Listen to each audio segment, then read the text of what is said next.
Hello, everyone. Welcome to the Ability to Benefit Action Lab. Great to see you all today. My name is Tiffany Williams. I'm a senior associate at Education Strategy Group. And on behalf of our partners, National Governors Association, or NGA, we're thrilled to have you here to talk more about ability to benefit.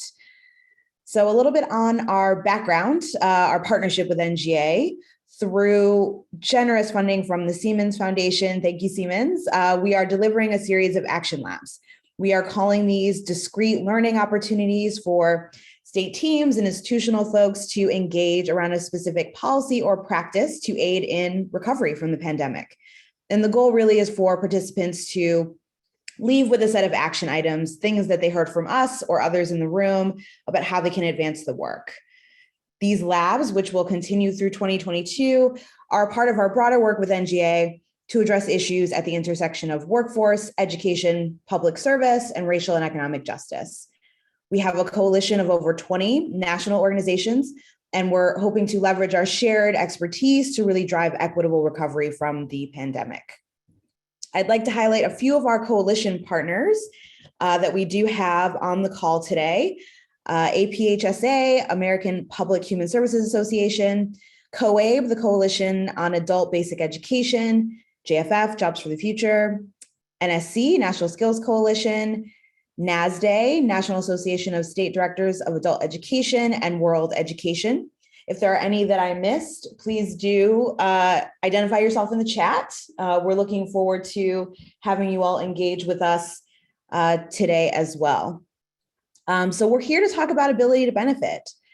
ATB, if you're not familiar, is a provision in the Higher Education Act that allows individuals with a high school diploma or equivalent to qualify for federal financial aid for post-secondary education. Couple of things. So you'll notice we're not in a webinar format today, but instead we're hosting a meeting, and that's because we want to engage with you. While some of this will be presentation style, a little bit of sit and get. We've built in a couple of opportunities for you to tell us where you've had success with ability to benefit, where you're dealing with some challenges, and we'd really like to use this time to learn together. So if you can, please turn on your cameras that we can see your faces, but ultimately please stay muted and use the chat throughout, especially these first portions of the agenda. So I'll cover the agenda now. This is our plan for today. First, to get to know you in the room and while you're here. So thanks for dropping that into the chat. I have a poll I'm going to launch in a moment that will capture some more of the context from you all. But next, we're going to dive into an ATB 101 and give you all a lay of the land when it comes to leveraging this policy. There will be a presentation for about 30 minutes, and then we have a Q&A at the end. Then we'll venture into 2 states and 1 institution that are deeply engaged in work to advance ATB, hear a little bit about their lessons learned, some of the challenges that they face, and kind of what their recommendations are for you all to take action as you're leaving the Action Lab today. After that, we'll break into 4 groups to talk through some decision points and priorities as you're thinking about tackling this. We know that there are folks in this room today that represent governors' offices, state systems of higher ed, institutions, adult education systems. So we're really interested to hear all of your perspectives as they're each very important to this work. In those breakouts, please use the chat and the raise your hand feature, especially if there are a lot of people in the room. Again, we want to make sure that everyone gets a chance to weigh in and engage if they'd like. Lastly, we'll summarize what we heard today and discuss some next steps. You'll see we did not build in a formal break. There's a lot to cover, but we do encourage you to please step away if and when you need to. We're all pretty used to the Zoom environment at this point, so whatever you need to do as we're going through the meeting. One last note before we move on, there is one perspective that is not clearly articulated here today that you might have been expecting, and that is the federal perspective. So ATB is currently undergoing negotiated rulemaking, which for those of you that are familiar, makes this topic a little sensitive for our federal colleagues to speak on, but we are so fortunate to have a few representatives in the room from USDOE. They're here to answer questions and support the conversation as they can. And we've also assembled a number of national experts, states, and institutions that can all tell you what it means to really leverage this policy. So we're very excited to have you all here. Thanks so much again to our presenters and all of the experts on the line for agreeing to join us. So just quickly before we dive in, I'd like to ask you all, if you're currently grappling with a challenge related to ATB, what is it? I have a poll that has a few potential responses that I'll launch now. So curious to hear from you all. Hopefully you can see that poll. If you can just tell us about a challenge that you're facing related to ATB. If you have a challenge that you don't see here, please select other and then drop it into the chat. I'll give you just a minute to respond. Again, we're just trying to get a sense from you all what your engagement is with ATB and how we can really be helpful throughout the conversation today.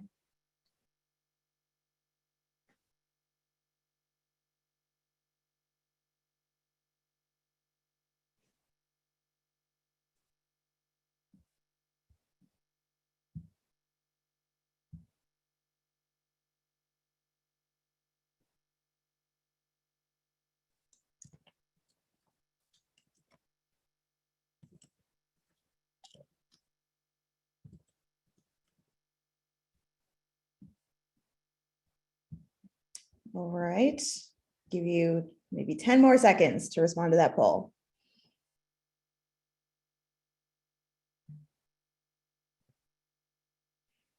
Okay, it looks like most of you are interested in engaging institutional stakeholders like financial aid, registrars, students.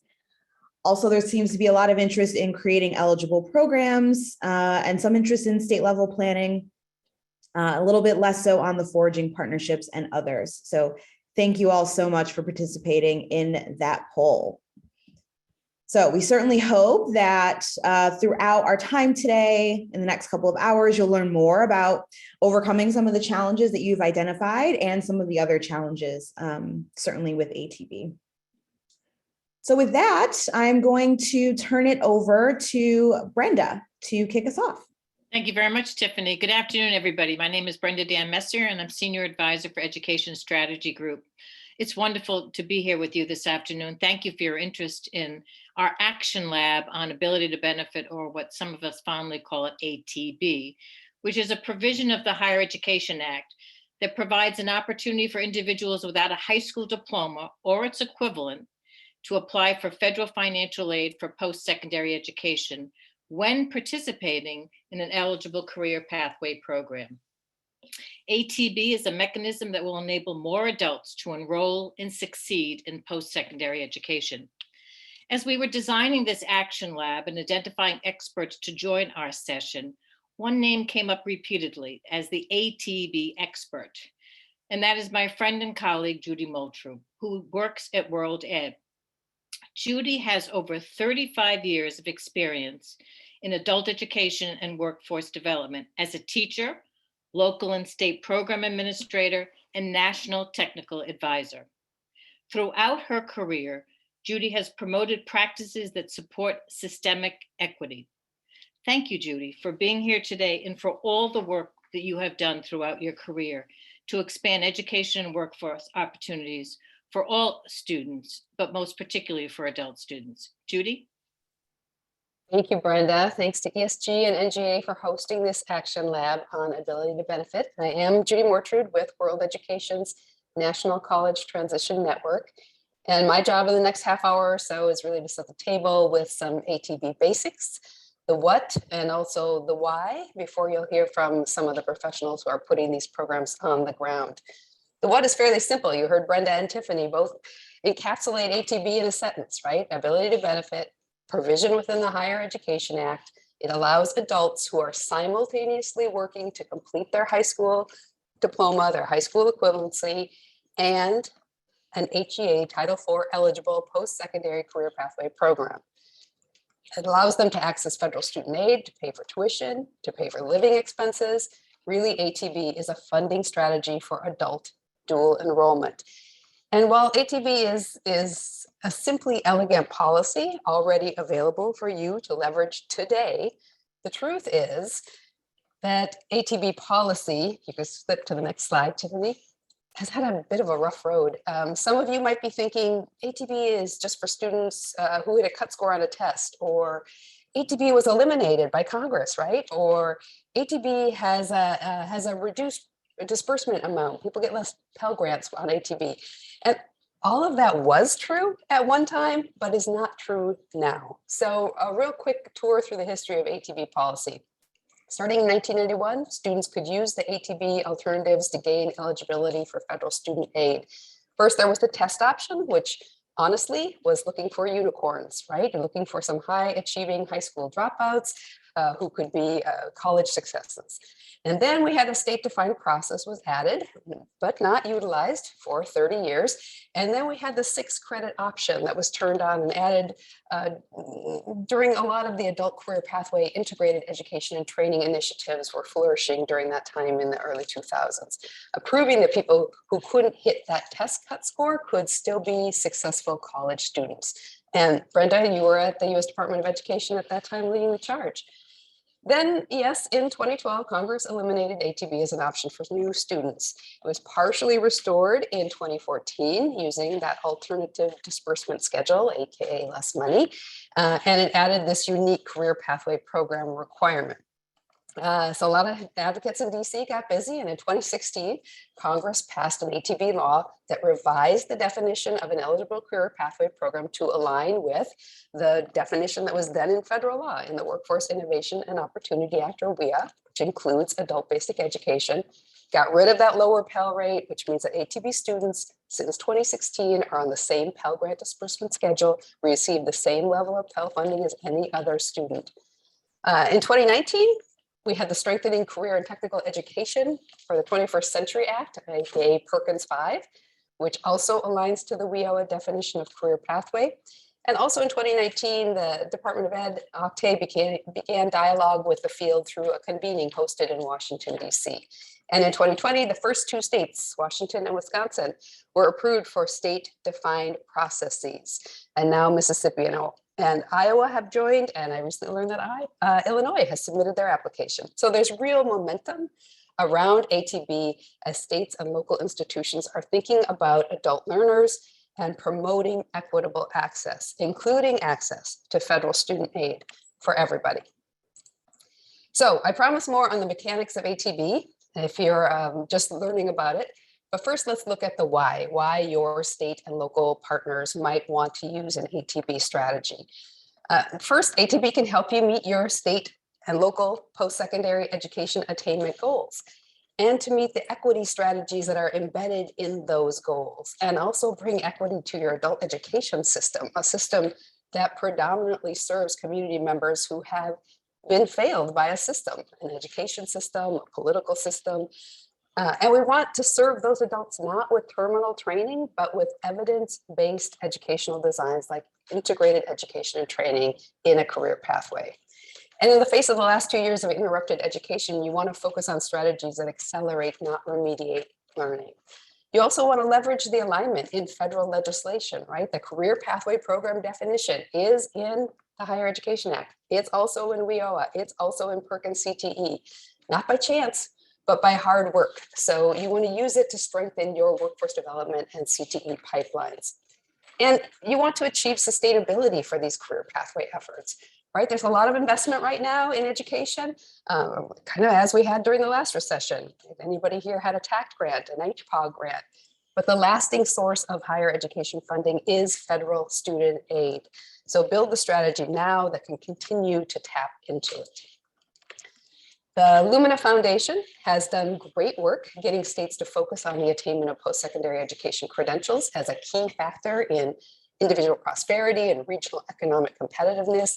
47 states have set attainment goals, and here you can see how your state is doing in aiming for that 60% attainment goal. As the pool of high school graduates has been declining demographically, a recent strategy in these adult promise programs has been engaging adults. But most often that means states are seeking out adults with some college but no degree, right? And trying to lure them back to post-secondary education.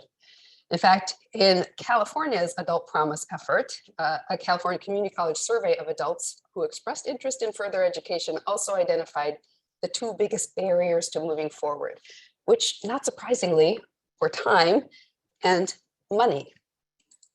And when these same individuals were asked to identify what support services they would value, next slide, the number one is financial aid. Because even if the California Adult Promise program covers tuition, federal student aid covers so much more, right? Those living expenses that allow an adult to be a college student. However, many states like California have not really considered their adult education student population in these Adult Promise efforts. But there are millions of folks in this space. While California has the dubious distinction of having the most of its residents, 18% of its residents in the category of non-high school completers, the truth is that every state has adults right now sitting in classrooms or on Zoom, working to move forward educationally and economically. And many of these students are ripe for a dual enrollment initiative. And when we're talking about equity, next slide, the majority of people without a high school diploma or equivalency, the majority of adult education learners are Black, Indigenous, people of color community members. So back to this Lumina data, if you dig deeper, right, if you look under that post-secondary attainment rate goal, you can see that the overall attainment rates hide the disparity of post-secondary education attainment by race and ethnicity, with Black, Hispanic, and Indigenous attainment rates lagging substantially behind. So over the past decade, dual enrollment has gained attention as a powerful equity strategy, and dual enrollment has really gold standard research proving its impact on helping people complete high school, enroll and succeed in post-secondary education, and those positive impacts are proportionately greater for first generation and lower income students. Of course, this investment, this interest, this research has been with kids and not with adults. But in the words of Therese Craig, who was with the Wisconsin system, if we trust 15 and 16-year-olds to be college students, why not their aunts and uncles and parents? In fact, one could argue that federal student aid is even more important for adults, as it can help offset the opportunity cost for enrolling in education. With federal student aid, people can work less. That correlates to more success in education. Pell Grants will help low-income individuals be college students. Okay, so I hope I've convinced you that there are good reasons why to look at an ATB strategy, and now the what. And I'll say again, you'll have access to these slides, which are going to contain a lot of regulatory language, which you might want to refer to in the future. Here we go. So ATB, right, a path to eligibility for federal student aid for people without a high school diploma or equivalency. Since 2016, it requires that not only a person show their ability to benefit from post-secondary education through one of these three means, the test, the state-defined process, the earning 6 credits, and that the institution, the partners, us, the educators, create career pathway programs that have the ability to benefit the students. Typically, all students receiving federal student aid must meet these requirements, right? You can see the law for all this language. Often you see this on websites for college, for post-secondary institutions, but they tend to leave off that last bullet, but the last bullet is true, right? These are the criteria. You do not need to have a high school diploma as long as you come in through the ability to benefit provision. And then, of course, the student must continue to meet the basic eligibility criteria, fill out the FAFSA each year, maintain satisfactory academic progress defined by the institution, etc. So let's look at those three options. The test option says institutions have to administer tests just for the ATB purposes. And the U.S. Department of Education maintains a list of those tests. This list was recently updated in November of 2020. So we've got some new updated test guidance. You can see Texas got its statewide exam on the list. We know that there are other tests under consideration now, and a new Federal Register notice will publish if more updates are made. The thing about the test, of course, is that it's a high stakes exam, not unlike the GED or the HiSET. And if a person is good at tests, usually they could just get through one of the high school equivalency tests and not need the ATB mechanism to be eligible. Which is why the adult career pathway work of the early 2000s helped establish the 6th credit alternative. People can become eligible for federal student aid under ATB by completing at least 6 credit hours or 225 block hours that are applicable toward a Title IV eligible degree or certificate offered by the post-secondary institution. That means remedial education, developmental coursework do not count toward that requirement. Those 6 credits have to be earned, demonstrated in a way that demonstrates the student has the ability to benefit from a post-secondary education program in which the student is enrolled or intends to enroll, but they don't have to be applicable. They don't have to be built into that same program, into that specific degree or program into which the student is enrolling. So states are putting together strategies for funding these first 6 credits through state grants, right? The Washington Opportunity Grants. I've seen American Rescue funds being used for this purpose in a number of states, foundation funds, and more. And local areas, as you'll hear from Pima Community College today, they're using WIOA Title I individual training accounts, right, to pay for those first 6 credits in these career pathway programs. Other states are putting their SNAPE ENT 50/50 funds. So people are getting very creative about leveraging funds to fulfill this 6 credit option. Okay, the third alternative to eligibilize a person is for them to come in under a state-defined process. This process then means a student doesn't have to hit a cut score or first pass 6 credits, but can immediately begin accessing federal student aid for their program under this state-defined option. This option can create an intentional adult dual enrollment strategy, right? There's a lot of interest in this area, and rightfully so. However, remember that any college participating in the Title IV federal student aid program can still use the other 2 options, the test and the 6 credit, even if their state has not had a state process approved, or even if it has. Again, Wisconsin and Washington became the first states to receive approval. Other states are following. Note that even if it says state plan, it really means just the institutions that are listed on that plan, which in all 4 states to date have been their community and technical colleges that are covered by the state option. So the next slide, if you are a state higher education agency or college system, you may want to check out some of these resources that the U.S. Department of Education has set up. They've got a dedicated email address specifically for questions on the state-defined process. And as Tiffany noted, there is some negotiated rulemaking in this area pending, which is I think of as sort of a cleanup of the state-defined section of the provision because we now have the career pathway definition. So that's where we're going next. A couple more things about ATB students that I should make clear. Most ATB use is for Pell Grants, as people without a high school diploma or equivalency tend to be low income and therefore qualify for Pell, but ATB opens up eligibility for any federal student aid program.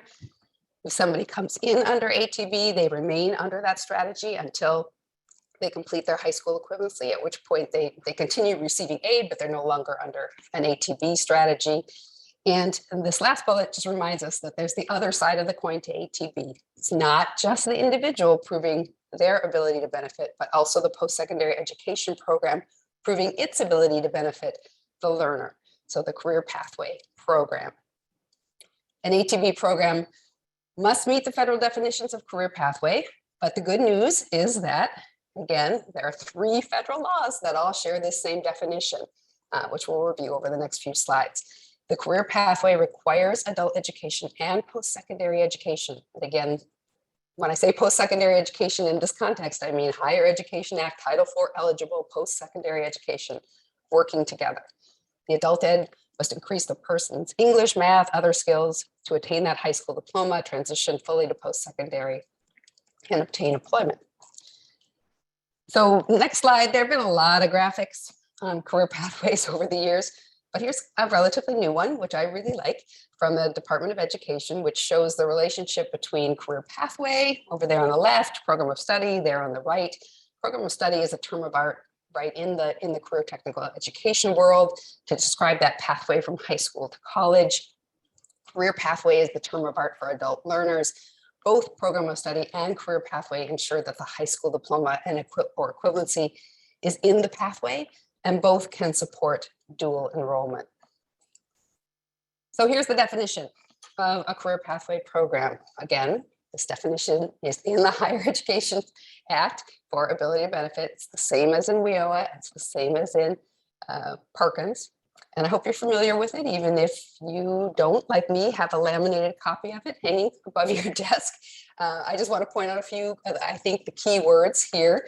The first is in the little blurb that introduces the parts, and it says it is a combination of education, training, and other services.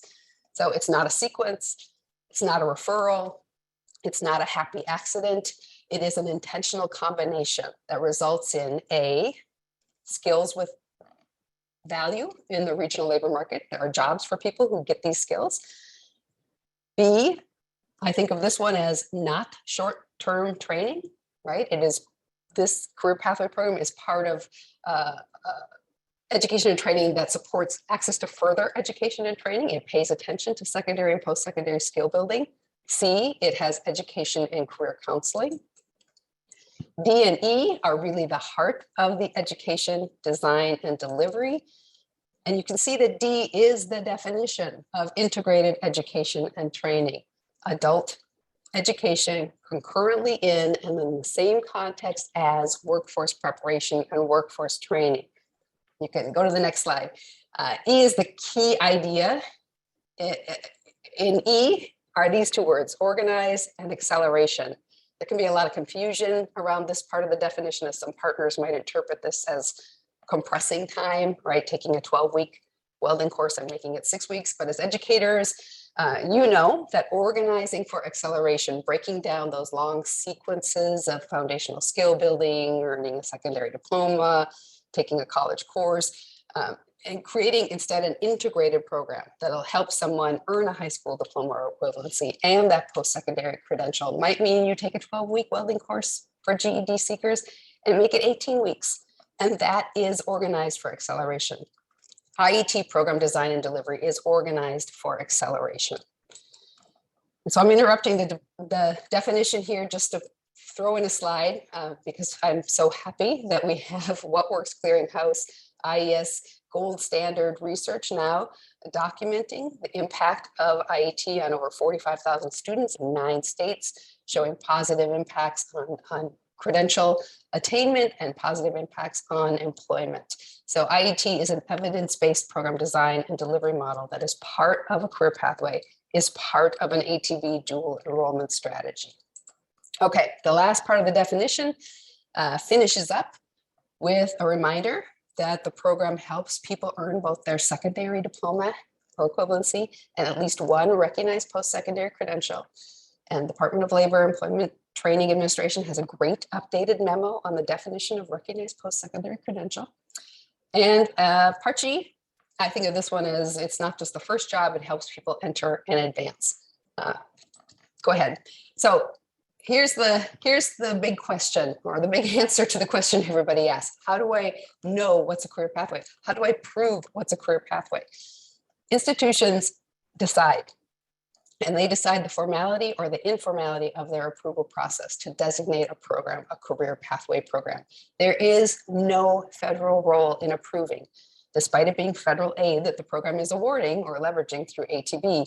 The Department of Education has been clear that they have no process and will not be developing any process to review or approve career pathway programs. They do not consider that their role.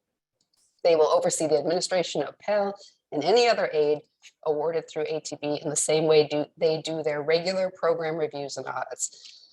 They've also emphasized to us in conversations about the importance of documenting. And there is a resource that has been created, essentially a checklist, that institutions can use as their documentation for their career pathway programs. And it's linked here and at the end of the slides. But at its heart, a strong ATB scheme means partnership, right? Partnership with a post-secondary institution and with other partners. Guided pathway reforms, those intra-institutional system change efforts that are happening around the country are really making community colleges even better partners with adult education as partners blur the lines between high school completion and college participation. But that's enough of hearing from me. I think we have time. Tiffany, you tell me to run about 2 minutes of a little video. This comes from Washington State. Washington State has just done a brilliant job of centering ATB as an equity strategy. And this is Whatcom.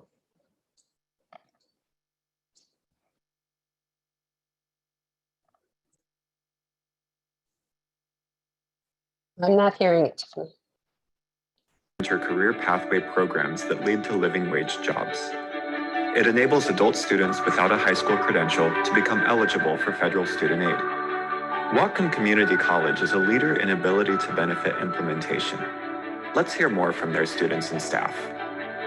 I chose Whatcom Community College because they give me a lot of opportunities to work on my goal, even though I don't have high school diploma, but also at the same time I'm working on my high school diploma and the college at the same time, so I can achieve both while I'm graduating.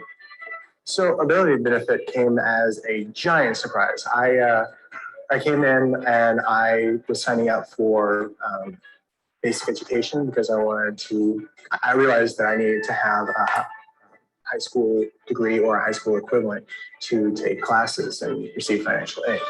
And for that, I was going to have basic education, try and get up and take GED. And so I went in and was signing up for classes, and they said, hey, let's sign you up for college classes and we can get you a high school diploma instead of the GED I was going for. I was shocked. This essentially saved me a year of time because I can just now start working on my college degree. Ability to benefit functions kind of like Running Start for adults. And that, I think, is really important. Education for adults matters just as much as education for children and teenagers. So it was a big important thing for me. Me personally, I would love to be able to discover a new theory, contribute some kind of new thought process to society, and understanding why criminals in particular do the things they do.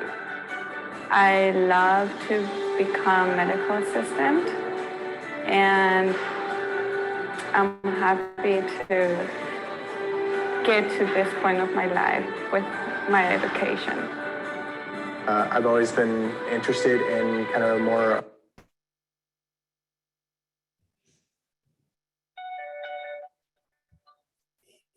All right, that's a teaser. You can watch the rest of it. Thank you, Will Durden, and your staff for putting together that beautiful video. Washington's adult education system just has a really fantastic vision to advance racial and economic justice through providing equitable programming for all their residents, right, as they launch on the supported career, college and career pathway. So finally, I'm leaving you with links to some of the resources in this presentation. I know it's a lot, but there is a lot of support there, and happy to field questions. So to start with, Judy, I'm going to bring your attention to two questions that were entered in the chat throughout the presentation. The first being by Tara, which asked, are students allowed to enroll in post-secondary education without a high school diploma to earn the initial 6 credit hours before they can apply for ATB?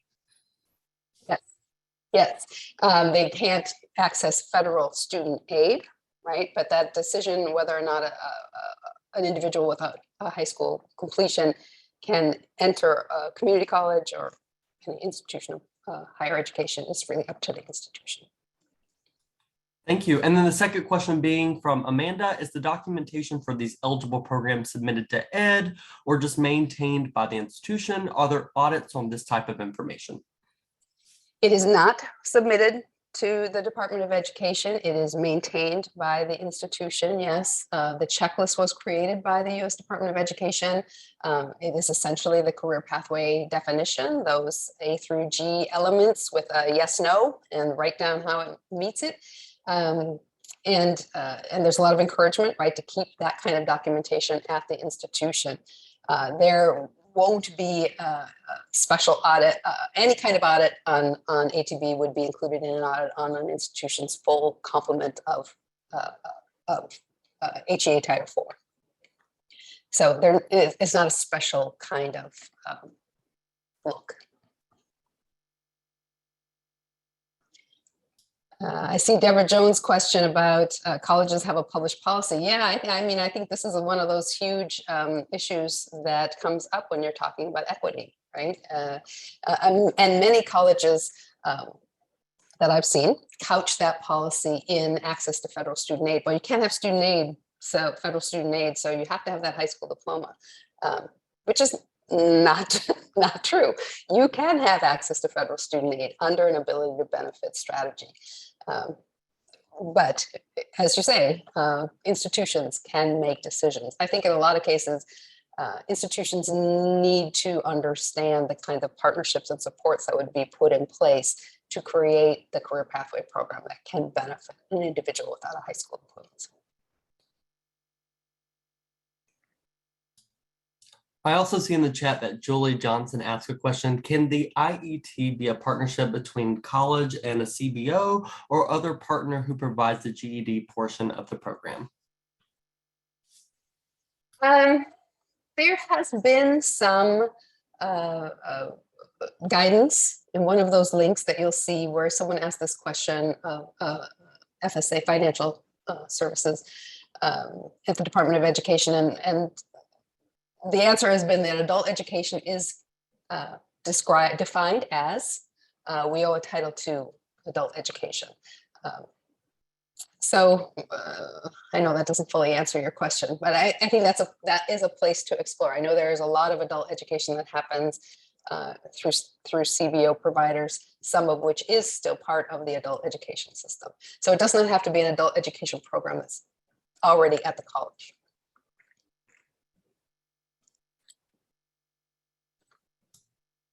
Thank you. Another question for you from Rebecca. If they are taking college level credits towards ATB, do they also have to complete the high school classes at the same time? The idea of ATB is a dual enrollment strategy that an individual is still working to complete their high school equivalency. That can look different in different places, depending greatly on what mechanism someone's using to gain their high school equivalency, right? Are they doing a GED? Are they doing a HiSET? Are they doing one of these state competency-based high school completion programs? So yes, a student is working toward completing that high school credential at the same time that they are enrolled in post-secondary education program.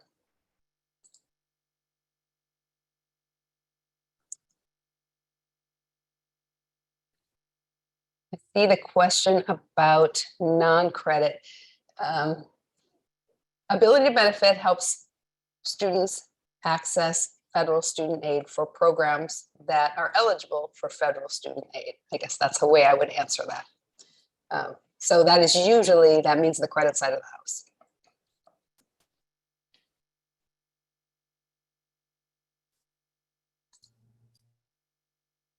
More questions coming to the chat. Amanda asks again, is there a time/credit limit connected to the high school equivalency completion? Does that have that timeline to be established at the outset? Amanda, no, I don't know of any time credit limit. I mean, some of the interesting competency-based models, right, or like the Arizona model, maybe Laura, you can talk about that. That includes competencies earned in a variety of ways, including credit-based classes, including high school adult education classes, including work experience, right? I think there's a plan. There's a plan for completing the high school equivalency, but there is no time limit.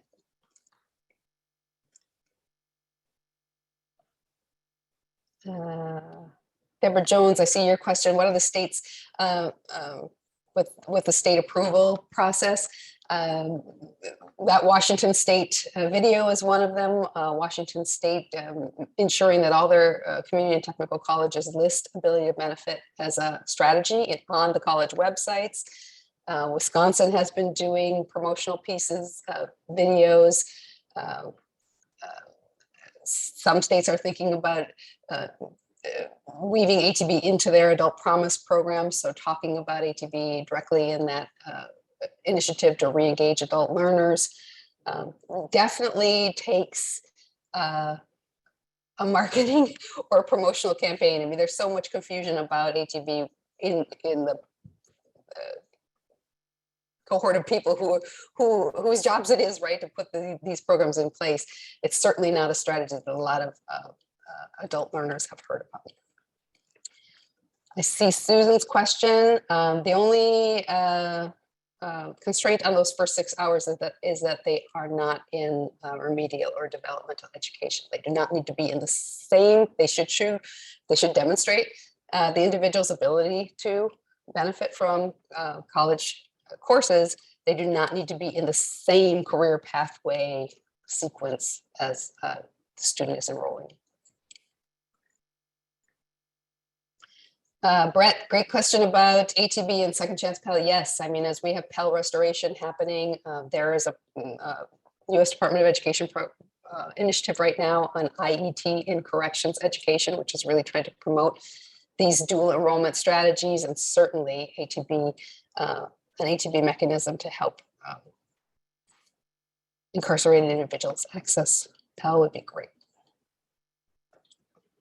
And we're seeing some of that. There's a program in Maryland working on exactly that. Marity's question. Yes, if they achieve their high school completion, they just flip to being a regular college student. Is there anything connected to ATB? Just turning off the ATB flag on the student's record, really.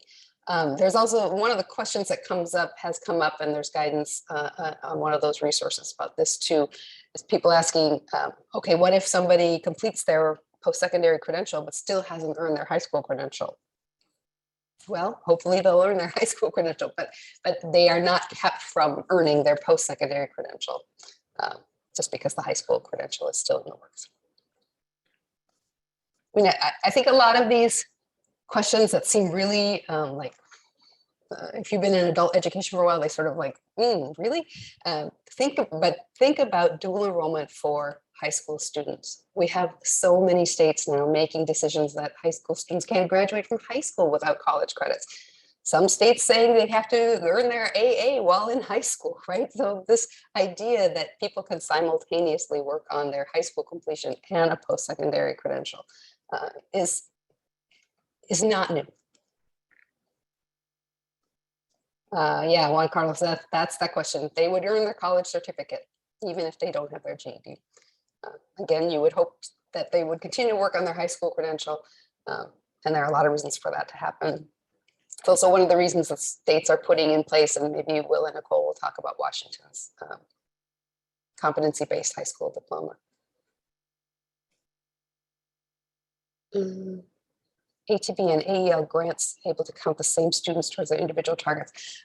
So the AEL, the Adult Educational Literacy Grants, ATB, yes, and if your ATB participant is enrolled in your adult education literacy program, you would be counting their performance. And in fact, that's become easier as some of the measurable skill gains for our adult education system now include earning college credits as a measurable skill gain. So it's a lovely compliment.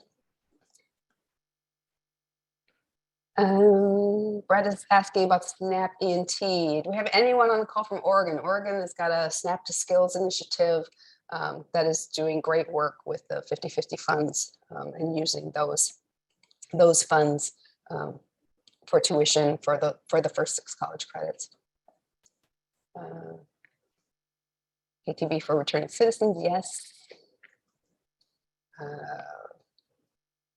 Students pass at least 2 of the. So Randall, that's an interesting question, right? Those are really questions at a partnership level as you design these programs. What are you going to use for, especially in the state-defined option where you don't use the test or the 6 college credits, what criteria is your partnership going to develop to have a mark of readiness? Maybe it will be that they passed 2 out of the 4 GED tests. I think those are places where partners are experimenting. There's a question in the chat too by Jack that says, does having a state approved plan make it easier for institutions to create eligible programs? I think having a state defined plan, that'll be interesting to hear Will's take on this. I think the biggest benefit is it sort of shows leadership's investment in a dual enrollment strategy for adult learners. Right, and because at the end of the day, this is an institutional partnership that will put these programs into place.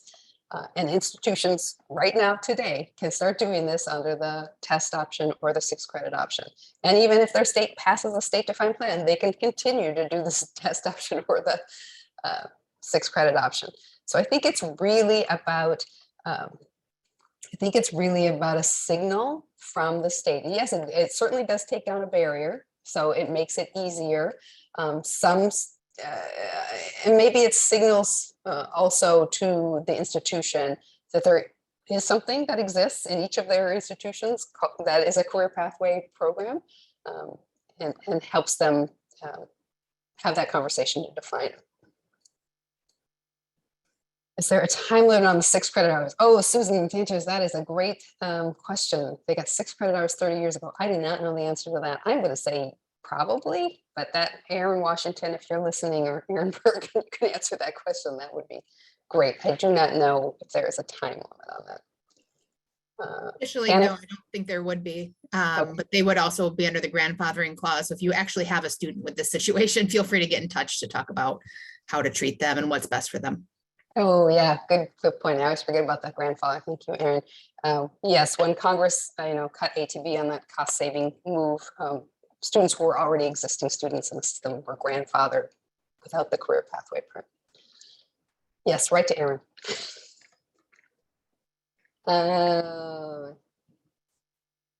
So earlier, Judy, you mentioned some institutions, some people using ARPA funds to invest and help students complete those 6 credits. Brett asked, do you know if HERF resources could be used to pay for those first 6 credits? I see Aaron Berg look like she wants to answer that question. Yes, I believe so. That's how I would answer that question. Because states are making decisions about those, and local institutions can make decisions about using those funds for tuition costs. I've heard that states are, but I haven't dug through performance reports to see if it actually landed in those in a sort of quantifiable measure. But I definitely heard states ask, enough of them that somebody probably ended up doing it. Amanda's got a great question about, again, because here we are at NGA and thinking about those post-secondary attainment goals. How to advocate with governors to get a greater take-up of ATB. I think, again, awareness. First of all, support of the institutions, talking to institutions about ATB as an equity strategy, making sure that institutions are primed. I heard, Illinois recently applied for their state-defined process. Apparently, they have a new financial services director in their state system of community colleges. And when he arrived, he discovered that ATB had been that flag had been taken out of their system, right? Probably in 2012, never put back in. So yes, you need some of those mechanisms on the ground, but then after that, if a governor can really promote the take up of ATB, for instance, the way they did in Michigan with a big campaign about futures for frontliners, right? And really helping initiate these conversations about adults returning to college and about there being resources to support adults who make that decision. So I think we have time for maybe just a couple more questions. Thank you all so much for your engagement in the chat. This has been fantastic. Thank you to my friends who are answering questions. Thank you, Will. Thank you, Amanda. Oh, great. Amanda's got a lovely resource from Oregon SNAPE. Oh, Rebecca's talking about, this must be TANF, work participation rates, right? Another great strategy for partnership.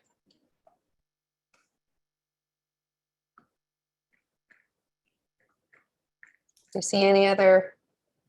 So I see one from Ashley. How are funding amounts and targets determined? I'm not sure. I think I need more, Ashley, too. I mean, again, ATB just allows a participant to access federal student aid. Pell is the norm, but it is any federal student aid, and those amounts are determined. Oh gosh, Karen, what's the name for that? By need, right? By filling out that FAFSA.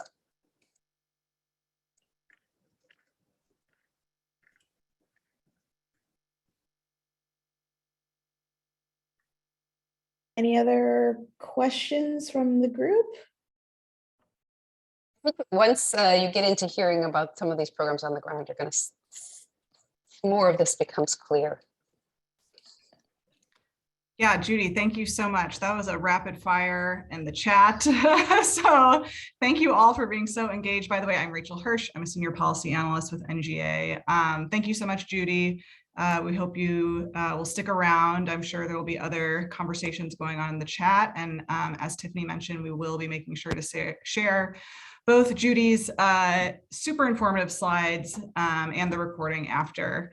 But to go to some of your questions that were asking a little bit about how states have operated in this space and are continuing to move ability to benefit forward with the state option, we're going to transition now into our panel where we have, I believe, folks from 2 states. So if we go to the next slide. So we are, I will admit, we are dealing with Wisconsin. Folks are dealing with a very pandemic situation, as you can understand, with some sick kids at home. So we actually, Scott, I know, is going to try and call in actually with his slides. So I'm going to see if Scott's on the line. If not, we're going to go to Washington State first. Scott, are you on? Okay, well, we certainly sympathize with him. And if I see him pop up, we can go to Wisconsin's section at that point. But for now, I'm going to skip over that and go to Washington. As you heard, there are just a few states that have successfully implemented the state option for ability to benefit at this point. So we're really excited to hear from Nicole Hopkins and Will Durden at Washington State Board for Community and Technical Colleges. So at this point, I'm going to turn it over to Nicole, who's going to tell us a little bit about how they got where they are, what they're looking at in the future and improving. And then we're going to hear from an institution. We know that a lot of you here on the line are from institution level entities. So Lori Kiersta Joseph from Pima Community College is going to talk a little bit about how they've been moving forward at just the institutional level. And then feel free to enter questions in the chat. We're going to try and save those for the end once all 3 folks have spoken. But for now, I'm going to turn it over for Nicole from Washington. Thank you so much, Rachel. What a pleasure it is to be here with you all. I am going to share my screen. So one moment. All right. Make sure everyone can see that. We'll go into presenter mode. Okay.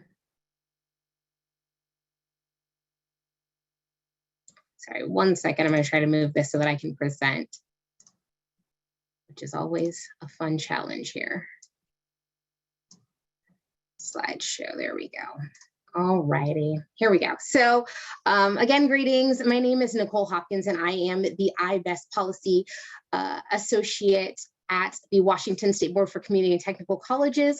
One of the items under my purview and being transitioned into my portfolio is ability to benefit, which I'm really excited to talk to you all about today. My perspective and experience has been on the ground in the community college setting, where I was on the implementation team for iBest. So really seeing how this plays out on a college campus, all of the different factors and partnerships that are intercampus that need to happen to implement. But today I am going to be giving you a little bit of the context so you have an understanding of what this looked like in the rollout of Washington State. And then I will let my director introduce himself at this time and then talk a little bit about what he'll talk about as well. Sure. Thanks so much, Nicole. So great to be here with everybody. I'm Will Durden. I'm the Director of Basic Education for Adults in Washington State, working with Nicole. And yeah, this is really in Nicole's area, but I'm just the old guy with the history. So I'll be here to kind of talk about some of how we got to where we are today and update you a little bit on kind of the marketing and the public campaign, because we realize that's a really critical facet of this work, along with all of the policy and program work. So thanks. Thank you, Will. Okay, so again, just to kind of give you a little bit of context, and then Will's going to take a deeper dive and focus in on the rollout of option 3. He was instrumental in getting that approved in our state. So we are very grateful and thankful for all of Will's hard work in that area. And then he'll also talk a little bit more about that marketing strategy. So in Washington State, we know that over 600,000 adults needed both a high school diploma and that post-secondary credential to move into those living wage careers. And so what we wanted to do was make sure that as students were studying for high school credentials, it would really slow down these students on their pathway towards that living wage career, which would cost both the student and our state time and money, as students were trying to complete these things separately, not contextualized, and not in tandem. One of the things that we do here in Washington State is we are a guided pathways state, and that initiative really helps us to create those clear educational pathways for our students as they're working on obtaining those degrees and certificates so they can get into the workforce faster.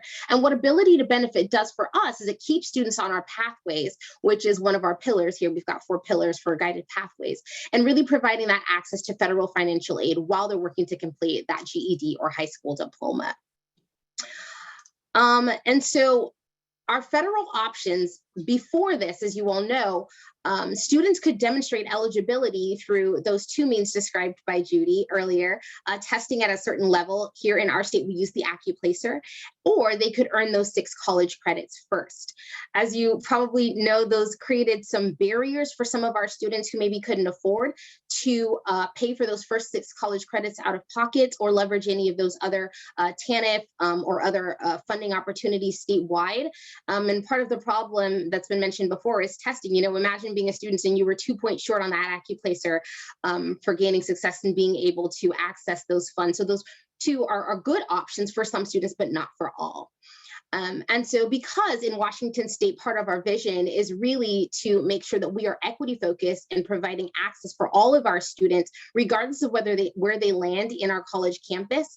Part of our vision is leading with racial equity, and that really is intended to improve completion rates across the board for all students, especially students of color, and evening that playing field and making sure that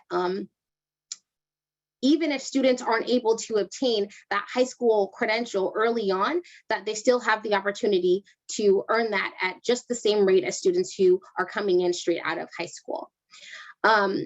And in our state, the law allows our states to provide alternate methods, and the 3rd state option for demonstrating some of that eligibility. Here in Washington State, we have 5 ways that students can earn a high school diploma, which I think is a really fantastic thing, because it took a lot of work on the legislative end for us to get a lot of those different options approved. Will, if you don't mind taking it away here for talking about how we got our 3rd option approved. Thanks, Nicole. Yeah, so I know a lot of interest and energy is around that state-defined process and what that looks like for us. And so just a couple of comments on that. I think the first thing to think about is how that aligns with what your pathways initiatives are and how those are designed, because this is really the programming and the funding, or the policy and the funding, are really 2 sides of the same coin. So for us, as Nicole mentioned, really situating it, understanding our guided pathways framework, and our North Star for adult education, really our vision and what it is that we see in the future that we're trying to accomplish, is that we imagine, design, and deliver adult education and case management services as embedded supports in a career pathway model. Adult education stops functioning as separate programming that students have to get through first before they can engage in a career pathway. It's actually embedded alongside and within the pathway. That's everything to us. And so looking at ability to benefit and saying, okay, what would it mean to have a state option? How would that help this goal? And the goal is always to create access and support sooner for students so that more students can come into the fold to get into those career pathway programs that lead to those living wage jobs. So that was the first part of our strategy, was to really say that we needed to align that with the efforts that we already had happening in our state. For us, that, and I'm not sure, some of this might be on the next slide, Nicole, so I don't want to jump too far ahead. But yeah, it's really looking at our IBEST program, which is our IET model, which involves college credit and really getting launched in that career pathway, and a competency-based high school plus program that allows students to earn high school credits toward a high school diploma issued by the college. And because it's a competency-based program, the student can be in the career pathway, and the math that they're learning in a welding program, the writing that they're doing in a medical assisting pathway, that can count toward the high school requirements for the diploma. So it really is a beautiful two-in-one package, where from the student perspective, they're not trying to study for both at the same time. They're focused on the career pathway. We've embedded and pulled out the outcomes and the standards for adult education so that they really get them at the same time. So our state option is designed to really leverage and support that by allowing students who co-enroll, and that's the documentation piece that we would show at the institutional level, that the students engaged in an IBEST program, that they're co-enrolled in high school plus in getting those supports, and that would allow them to become eligible for ATB right away from that first quarter. So now they don't have to test, and now they don't have to earn 6 college credits first. The impetus for that, we did the research because we've had this option available to us for a while, is that something like over 90% of students who are co-enrolled in IBEST and High School Plus earn the first 6 credits that they attempt. More than 90%. So that's an incredible success rate.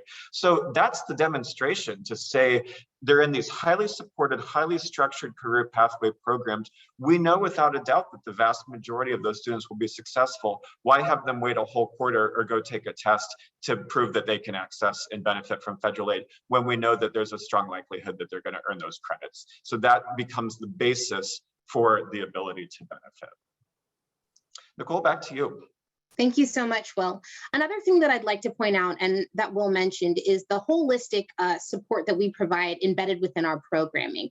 So in Washington State, we leverage the expertise of our navigators. I was excited to see in the chat that we've got some career navigators from different places. And so in our 36 community and technical colleges and community-based organizations, many of them have career navigators. It's also pretty great that we also have corrections navigators as well. But for our adult basic education navigators, they are part of the team that is at the table in these conversations with the development of our ability to benefit programming. They're also on the ground working with our students on a daily. So they also assist in finding out which students are eligible and ready to receive the ability to benefit. They also stay with our students throughout their time in our program. So from the start, they're really instrumental in creating those packages from all of the different funding options available in our state for students, packaging them together for our students in a way that's most beneficial and most effective for them. And again, they're with them from the time that they walk onto our campus until the time that they transition into their program fully, or they're ready to transition to a university, or into the workforce, if that's what they so choose. So again, another strategy that's been highly successful and is an embedded part of our IET or IBEST programming here in our state that again lends to the success of students' inability to benefit. So I wanted to give you all a quick visual here for our state and federal ability to benefit. And so in our state, we have what's called the Washington College Grant, which is a really fantastic piece of legislation that provides access to federal financial aid and the Washington State Need Grant to students in our state. And under these options, ability to benefit allows students to achieve those cut scores for any of those approved tests. They can earn those 6 college credits, or they can co-enroll in IBEST and High School Plus. So it's a yes all the way around. Again, widening that net and creating true access for students across the board for them to be successful and to gain federal aid.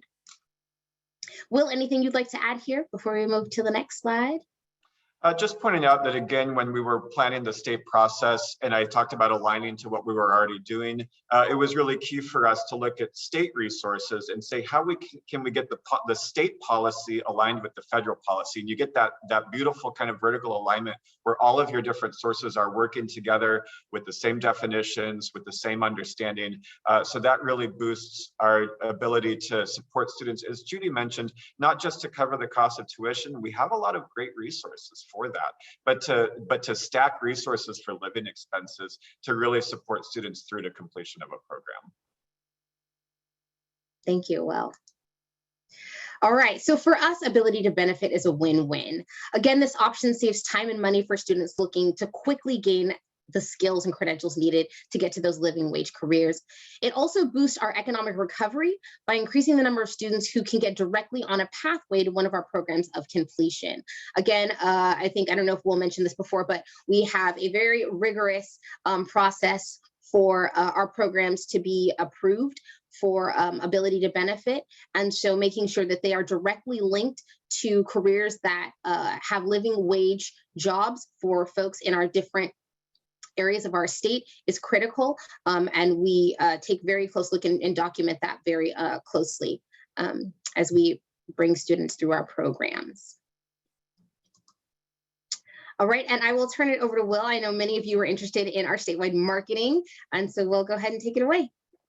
Thanks again, Nicole. Happy to spend a couple more minutes chatting about this with you. I think this is big because, you know, a lot of this work, and I answered the same poll question that many did, it's really about those other institutional stakeholders. How are financial aid and adult education and credit college programs working together in this mix? And one of the pushbacks that we've tended to receive is like, well, if we do all of this work to set this up, who are these students or where are these students? And are we going to actually see enrollment numbers that justify the effort?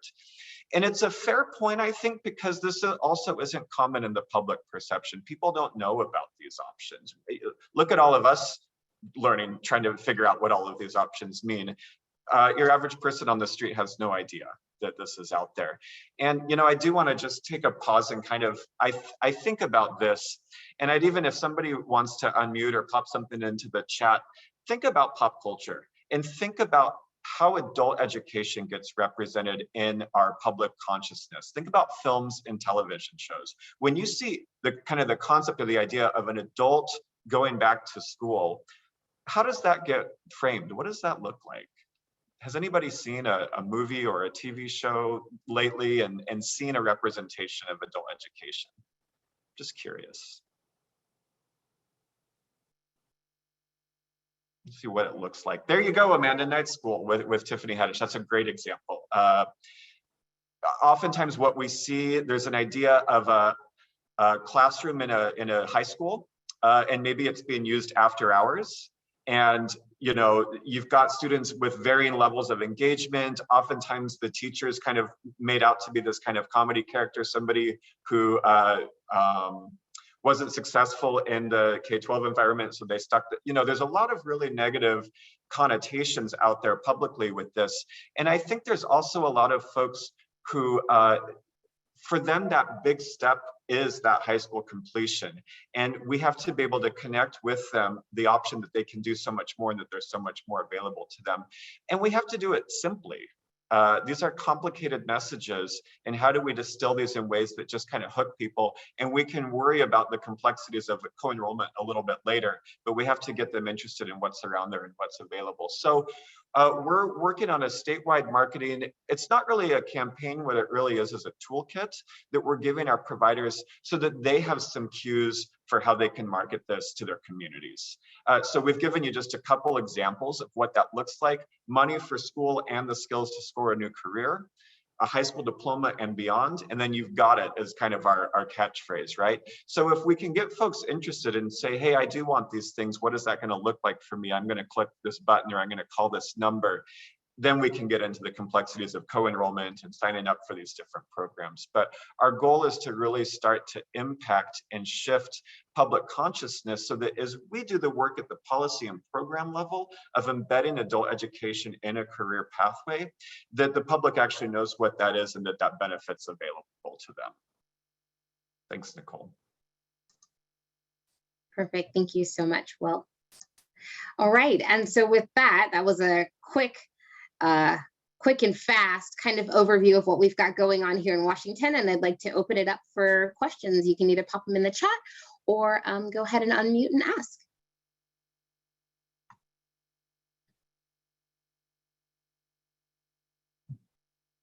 I'll stop sharing so that I can check out the chat. Let's see. Just wanted to thank Marty and Tiffany. Those are also great examples. I've seen the community one as well. All right. So we have Amanda with a question. How have you tackled the professional development challenge of training your own staff? I can speak a little bit to that as being a person who and getting them enthusiastic ambassadors for ATB. Yeah, I think that Will kind of mentioned, you know, when it's confusing for the educators and the administrators, then we can only imagine that getting that message out to students is equally confusing. One of the things that we did on a college campus was making sure that all of the stakeholders in student services and in the transitional studies or adult basic education department were at the table together from the inception of the policy, the local policy, the planning. We also had folks who were on our guided pathways committee. Everybody was at the table from the start. We didn't start in adult basic education and then bring folks in. So that way, all of the different perspectives could chime in and help plan and develop something that worked for everyone. It also allowed all of those different departments to go ahead and say, we'll take this piece, we can commit to our department being responsible for this piece of it. And everyone was able to equally distribute the work. So for example, at our institution, we had financial aid who agreed to have a process and a point person in their office where we could refer students directly to. In adult basic education, you had that student success navigator who would identify that student. And then you also had that partnership with the adult basic education advisors who could say, okay, I've got a student for you. The navigator would have that deeper conversation so the student can make an informed decision. Then they would transition them over to financial aid where they'd have that conversation with that point person to say, okay, here's what your package looks like. Here's what the SAP rules are. We want to make sure that you're successful and explain all of those pieces. And so again, training was the responsibility of each department that was involved and at the table. And then there were meetings that were happening regularly. So we stayed in constant communication. Everything was documented and written down so that we all knew what we were responsible for and what we were doing during that time. So it was clear what everyone's role was. So that's kind of one of the ways that we tackled implementation at the local level.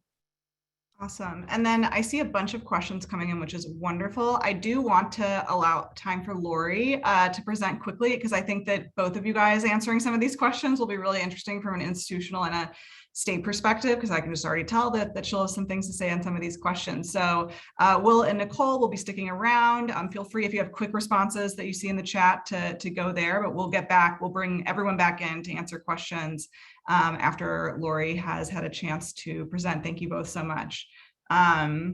So we're going to turn over to Lori Kierstead-Joseph, who's the Assistant Vice Chancellor of Adult Basic Education at Pima Community College.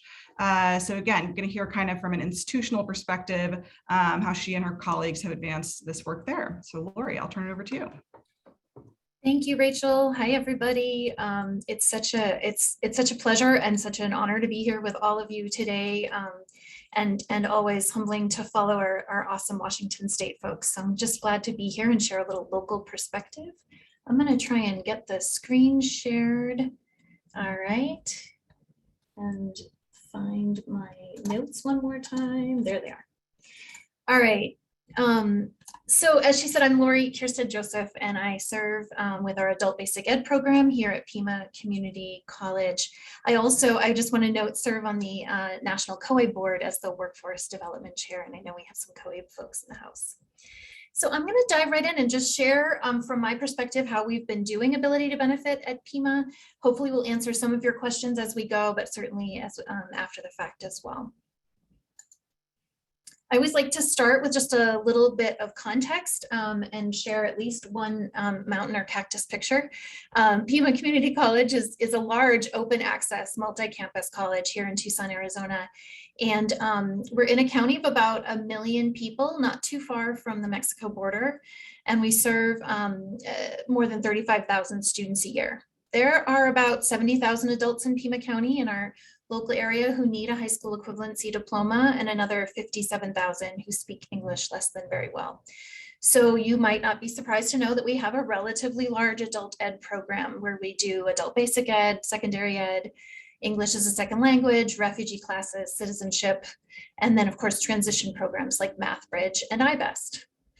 We have a long history of working closely with our workforce partners within our local area, both our WIOA or Workforce Innovation Opportunity Act partners, and then of course within our college itself. And it's important to note that one of the reasons we're talking about a local ATB implementation is that there is no statewide community college system in Arizona. We like to call it the Wild West. It's every college for themselves. They collaborate quite well, but we don't have a state system that oversees all of it. So here at PIMA, we started doing iBest years ago. At PCC, we've been doing iBest since about 2014, and all of our iBest programs, as you look at the rounding out of the iBest model, just like the folks in Washington State who we learned from, it's a really tidy fit into the career pathways definition for ability to benefit, and that made it a pretty easy step to take when ATB was restored for career pathways in 2015-16. I want to share just a little bit about what that model looks like here in Arizona, a little bit of the details of that. All of our iBest programs partner with a Career Tech Ed or CTE Level 1 certificate program at our college in areas such as logistics and supply chain management, medical assistant, and automated industrial technology. We make a point that we are only doing iBest in areas with career pathways that have strong local employability and family sustaining wages. Again, something that you will also see a nod to in the career pathways definition. Our iBest programs all use a cohort model and are typically about a year long, with our adult ed instructors and CT instructors co-planning and co-teaching. And our program design embeds those coordinated wraparound supports for students being provided by all partners, really. Our team includes team teachers, a dedicated iBest program advisor, student services specialists, workforce development specialists from Title I, and they all work together to support students with the intake process, to help students navigate our systems, to connect students with employment opportunities, and to provide supports as students have life challenges that bubble up. They also help with the financial aid process, providing testing support and managing data. Together, they provide a wraparound, supportive, holistic approach to our student development. In our iBest programs, we enroll students, both students who have a high school diploma and students who are seeking high school equivalency diplomas. All of the students in our iBest programs share the need for additional supports available through iBest. It might be basic skills in reading, writing, math. It might be student success in 21st century skills. It might be employment readiness, or a little of all of the above. We work with our HSC seekers to develop a plan for how they will achieve their high school equivalency within the one-year program. There are three pathways that I know that Judy mentioned earlier on. There are three pathways to a high school equivalency in Arizona. So we help our learners right away identify which pathway is going to be the best fit for them. We're still in a place where most of our students will do the GED test pathway, but we're working to increase those who are going through what we call the HSE plus career readiness pathway in future cohorts. It's a really good fit for iBest. We, of course, co-enroll all of our learners with our local WIOA Title I or one-stop provider, and we build that co-enrollment into our intake process. I want to note that we only do iBest with programs that are already financial aid eligible, and typically also already on the eligible training providers list for our WIOA partners. So when we develop an iBest, we don't go in and mix up the curriculum or change anything about the cost. We just sort of talk about it as wrapping around. We sort of wrap around with adult ed supports and with wraparound student supports. So there's no need to do a separate financial aid approval or ETPL approval process. To support this integrated education model and the wraparound supports that students need, we braid multiple funding sources, right? So basic skills and workforce prep come from WIOA Title II dollars, plus some local college funds. The CTE training straight from the college. Tuition and fees are supported by WIOA Title I funds and federal financial aid. which really allows the maximum accessibility for our learners. And then wraparound supports are actually being funded by all partners in the iBest collaboration. Our experience with ATB, as I noted, when ATB was restored, we just pulled together our team, right? We sat down with our CTE partners and our financial aid partners, and we took on the role of educating them about career pathways and about how this can work and why our iBest model really fits it. It was really valuable to have our CTE partners there. I think it added a little more credibility to our adult ed voice with our financial aid partners. And from that moment on, we just began developing systems to make this happen with our iBest students. Early on, as we work to identify eligible students, we found that almost none of them come in with 6 credits already. And we don't have state support for those 6 credits. We don't have state dollars that can scholarship them. So we really do end up having most of our HSE seeking students take that AccuPlacer to qualify. And some students qualify right away for ATB. And there's a fair number of students who don't hit that eligibility score for the ability to benefit at the start of the program. But they do test as eligible for the CTE program, so they can start the CTE program. And in those cases, we really leverage WIOA Title I funding for the first 6 credits. This is just sort of a timeline for what that can look like, right? So before we start any iBest program, the students take the AccuPlacer test. As I noted before, the CTE entry requirement and the ATB eligibility are typically not the same score and not even always the same AccuPlacer test.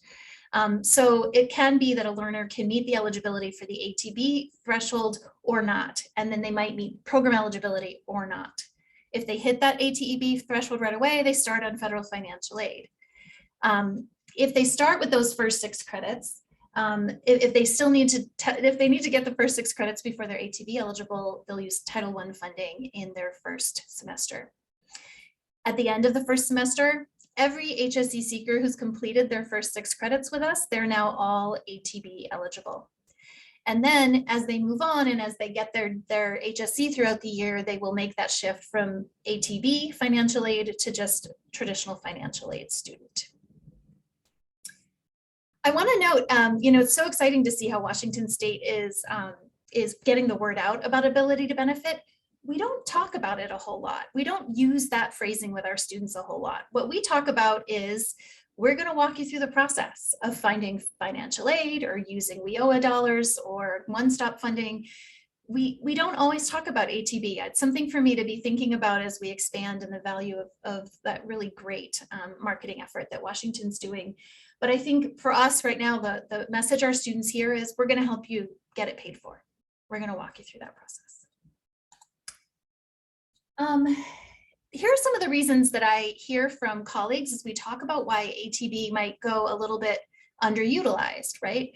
We know that that testing in, that paying for those first 6 credits can be a real challenge. If there isn't additional funding sources for those first 6 credits, they might not qualify, they might not be able to qualify that away. And we know that the testing can be a barrier. So this does sometimes just lead to it feeling like, who's even going to qualify? And so some folks don't reach for this and don't get a process in place. I also sometimes hear from my college colleagues like, well, but can folks who don't have a high school diploma do well in a post-secondary program? I loved what Judy had to say earlier about our high school dual enrollment. They do it all the time. Why wouldn't we think adults could? But it sometimes takes a little bit of convincing. I also find, as I talk to other colleges, that our financial aid colleagues can be really nervous and reluctant about starting a new program like this. They are under such a high level of accountability and responsibility. I think it's understandable for them to say, wait, I need to read everything about this before we can get going. So I do find it helpful sometimes to connect my financial aid colleagues with the folks at another college. So if that's a roadblock you're running into, reach out. Reach out to us, reach out to Will, somebody. And then lastly, I just want to note that if looking at the federal NRS tables and where WIOA Title II programs sit, just over 30%, just barely over 30% of WIOA Title II programs doing adult ed are in community colleges. The rest are outside the college system. And so I think that part of what needs to happen are these partnerships, that we need colleges to reach to Title II and Title II to be reaching to colleges to make these partnerships happen. So just a quick brag, our IBEST programs, as I mentioned earlier, right, we know that adults can be successful even without their high school equivalency diploma in IBEST programs like ours. I want to note that this is a much higher completion rate than our non-IBEST cohorts at the college. And these cohorts are typically at least half HSC seekers, so they can be successful. And as we dig down and break out the demographics, we really see quite equitable success rates across various genders, races, ethnicities. And so this really is an equitable access, equitable success solution for our learners. Not only are they successful in the program, but they get employment at really, really high rates after the program. So from the local perspective, this is how I think we get started, right? You start with your program. Do you have a career pathways program? I think the slides that Judy's going to share has all the right links to figure out, like, do I align to this career pathways definition? Both Octane and DOL have toolkits and checklists that can really help with that. And making sure that it is already financial aid eligible, I think, is a great place to start. I wouldn't start with one that isn't yet approved, at least not if it's your first one. and then also on the ETPL list is another great way to go. Then I think you got to build understanding and build buy-in with all of the partners that could be at the table, right? So start with your college leadership, your adult ed and CTE teaching partners, your assessment personnel, your financial aid office.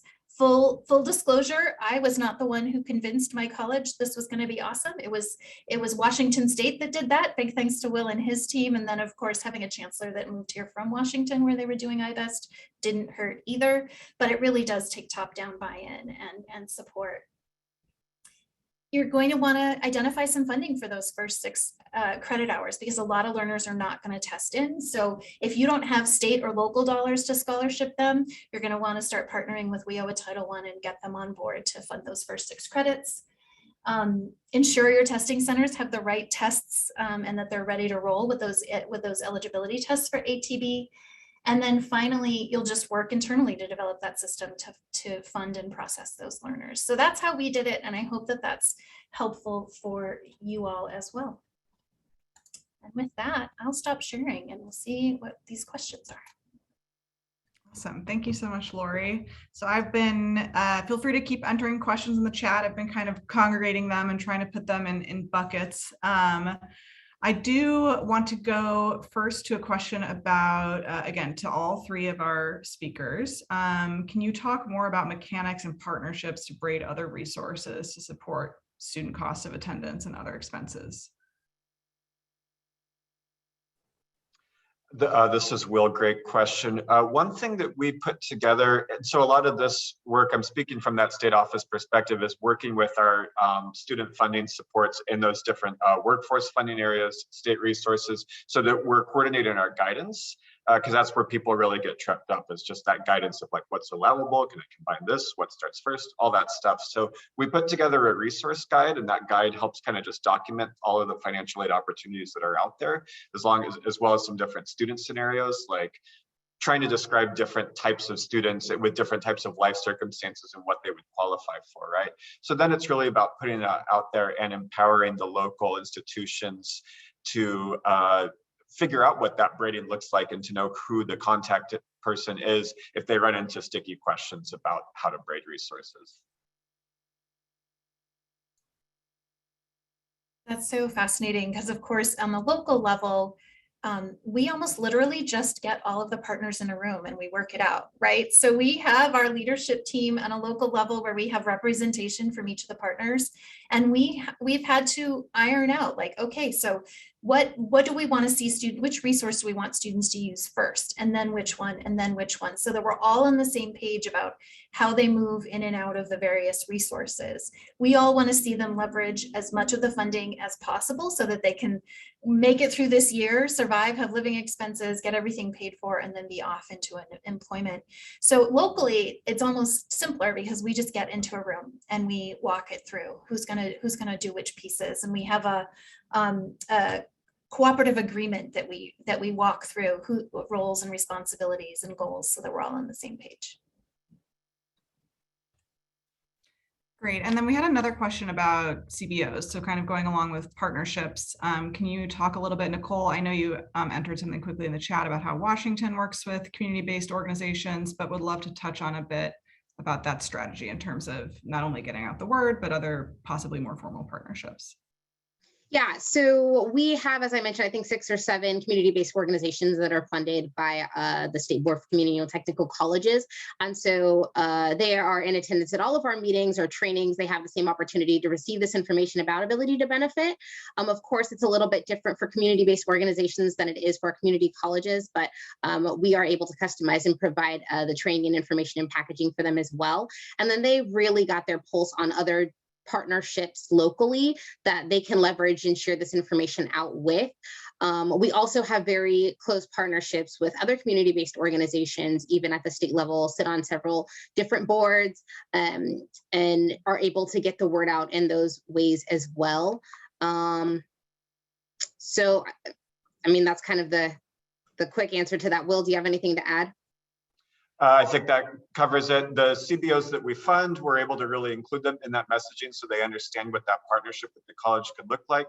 I do think that the vast majority of CBOs that we don't fund, that's probably something that we could look to do more work on, is how to engage them so that they're engaged in the pathway as well. And I'll just jump in and share that locally here in Tucson, we meet quite regularly with others in the adult learner or education space, CBOs and other educational partners. And so that is very much how we get the word out about which IBEST programs we're running and how do folks get started in them. But I also want to note that sometimes it works out to partner directly with a CBO. And so a couple of great examples. We have a local CBO called Job Path that really offers additional assistance to learners. Often they can put their hands on resources that we can't quite as quickly, and they have some of their own funding to help folks get started on career pathways. So some of our learners are enrolled with them as well. And we just, again, they're at the table and we figure out who's got the resources for this learner to do this or that. The operations teams meet regularly to leverage those resources. We also have a really fantastic partnership with our Women's Foundation, who got some additional funding to support single mothers. And they've been doing some research around the benefit of providing childcare and a small stipend to single mothers to allow them to get to a family sustaining wage faster without having to both work and go to school at the same time. And so if you've seen any research on a Women's Foundation project called Pathways, that's a partnership with our IBEST program, and it's been quite successful. And it's really actually, it's part of what has helped them lobby at the state level to have some changes in how single moms can be eligible for childcare stipends, that they can use their educational work, not just work to qualify for that stipend at the state level. So we will work with any partner that wants to wrap around and support our students to make sure they have everything they need. Awesome. And Lori, just following up too, I saw Nicole, to the question, a lot of folks even earlier on were talking about how a challenge is just getting more students taking advantage of this pathway. And Nicole mentioned that Washington State is collecting data and will be able to kind of aggregate and analyze that hopefully in the next year. Do you have data on how many students or a percentage or that are enrolled at PIMA and or like a goal that you're working towards?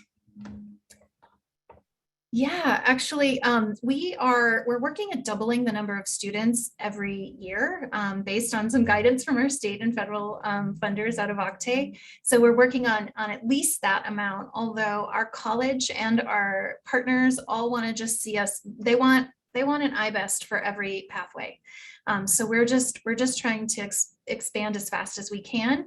I will note that this is very much something we really, really need. We all know for these HSC seekers, but it's equally needed for many of our adults who are high school grads who are stepping back in or maybe have a couple of gaps in their skill set to be successful in college yet. So it's my college partners who are seeing just the students who walk through the door and they're saying, we need this IBEST model, this career pathways model for entry-level learners all over the place.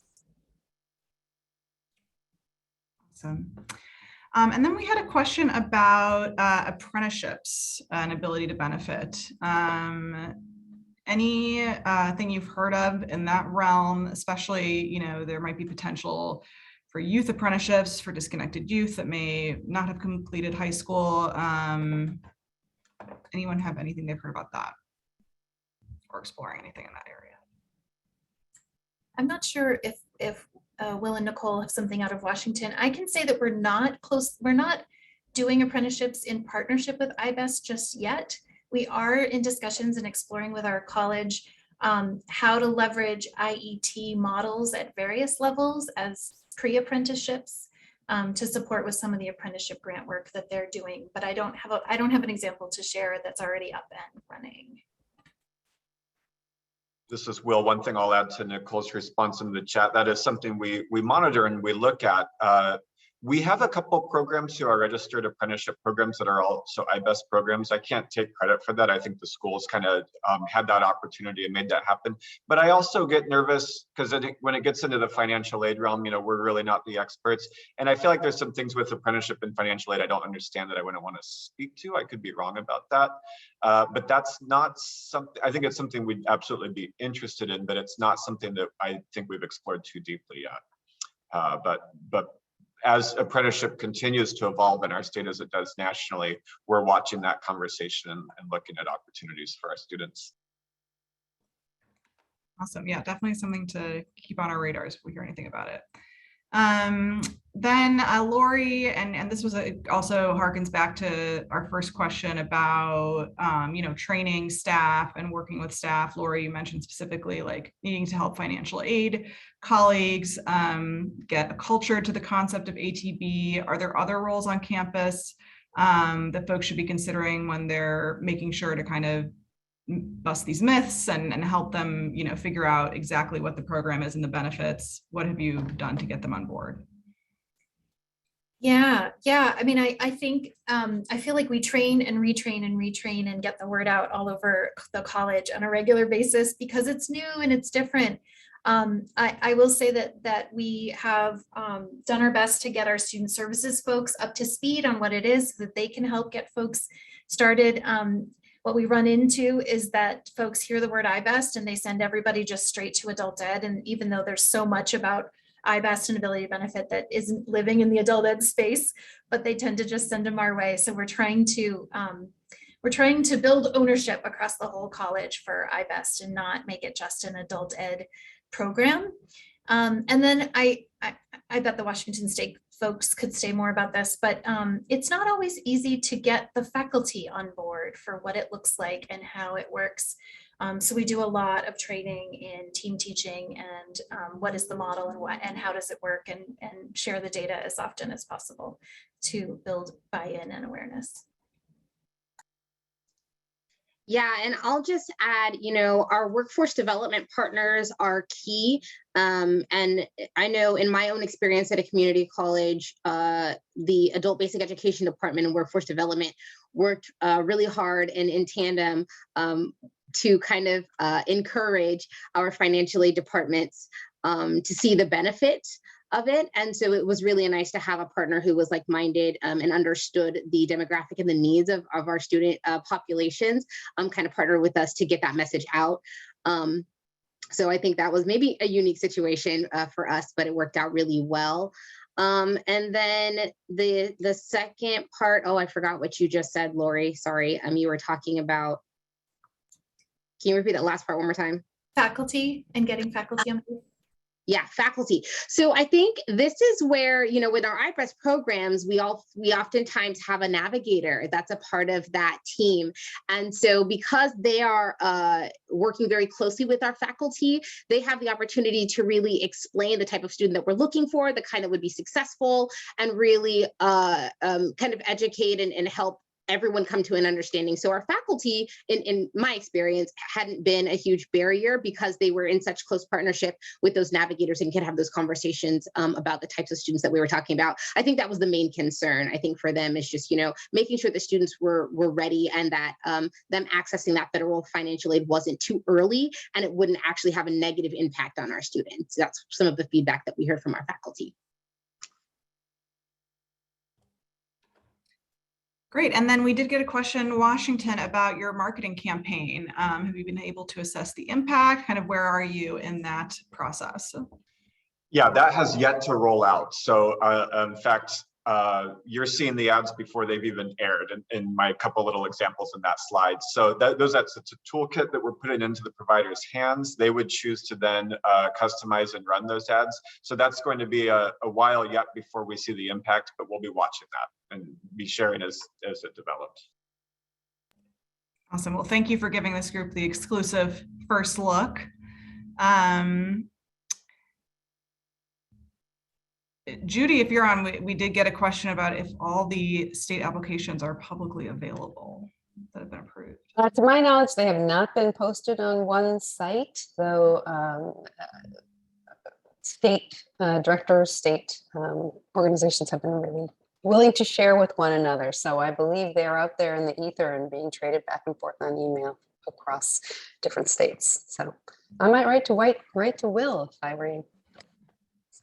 Yeah, we're always happy to share. None of this is a secret for us. So the funding guide, the policy brief, the state plan, all of that stuff, if folks reach out to us, we'll get that to you. Awesome. Yeah, and I think that's been a theme as we've been talking to folks. And I do apologize on their behalf that the folks from Wisconsin weren't able to be here, but I know they'd be happy to talk to folks about their process. They did send us slides, so we will still share those out so you can get a little bit of a feel for their process. And I know they have some resources that we'll be sure to get links to that we'll also send out in the follow-up, so you can see that too as a comparison. So we have time for just a few more questions. Let's see, for Washington and/or Judy or anyone, have states received follow-up questions from the Department of Ed, or are these applications approved without comment? I can actually speak a little bit from our conversation with Wisconsin first, and I hope I'm not misrepresenting. They did get feedback that it was not able to be approved for a certain reason, which I can't remember. They implemented that feedback and then pretty much waited 6 months. And at that point, presumed a green light. So I think that was, I hope I'm representing that correctly, but Will, curious to hear your other folks, or Aaron, who's on the line, your thoughts. Well, I can share same story in Washington State. I think most of it I think we were similar to Wisconsin, as I recall. I think it might have been around data reporting, something on the more technical end of things, not really the concept of the plan, but some of how we tracked and supported it. So an invaluable resource, I have to say, I think it's still out there and posted, is what the CLASP, the Center for Law and Social Policy, did put out a guide to implementing that state option. And we went back to that and revisited it, and that helped us to revise and resubmit, and did have that several months in between. So it is a process. If you don't get approved, you've kind of got to go back, get that resubmitted, and then plan to wait for a little bit.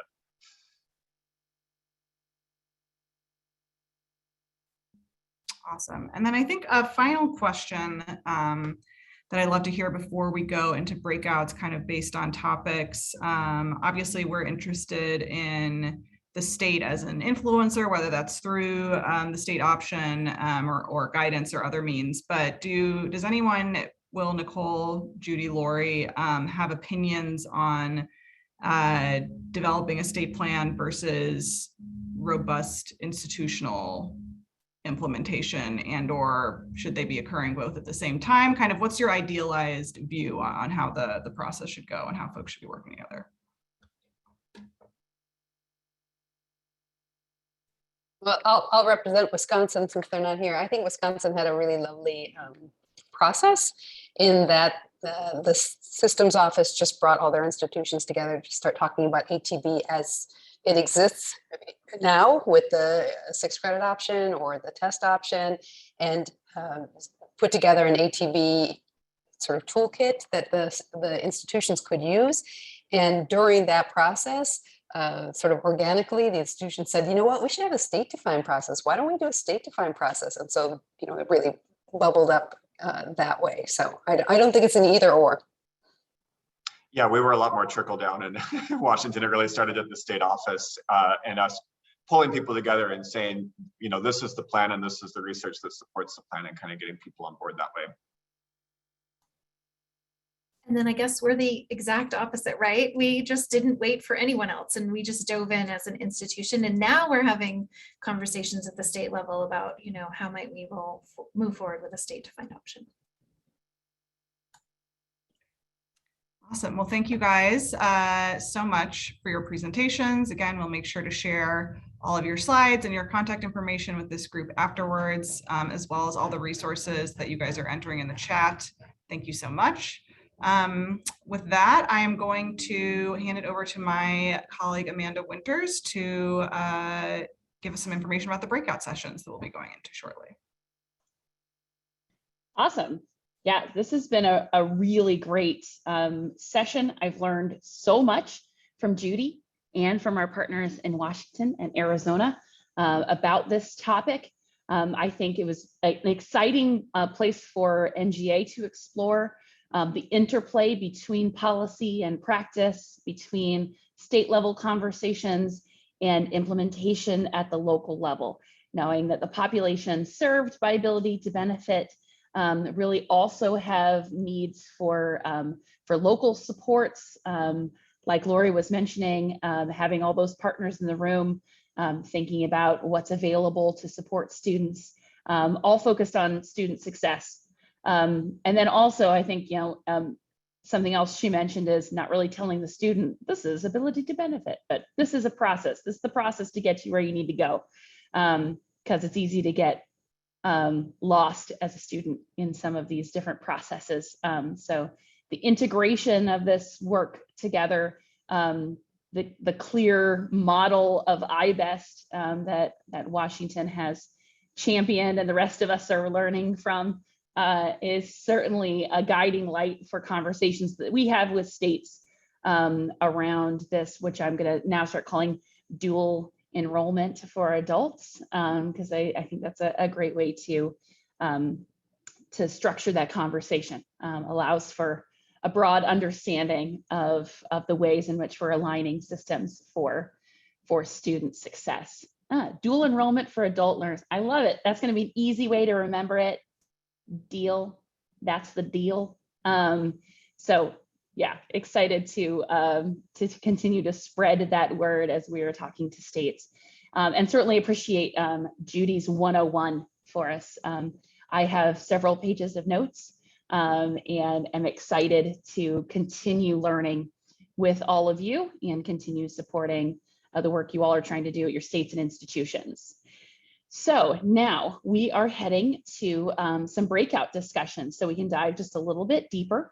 So if we can go to the next slide. Yes, so we have 4 groups. I'll just set up sort of what this is going to look like for us.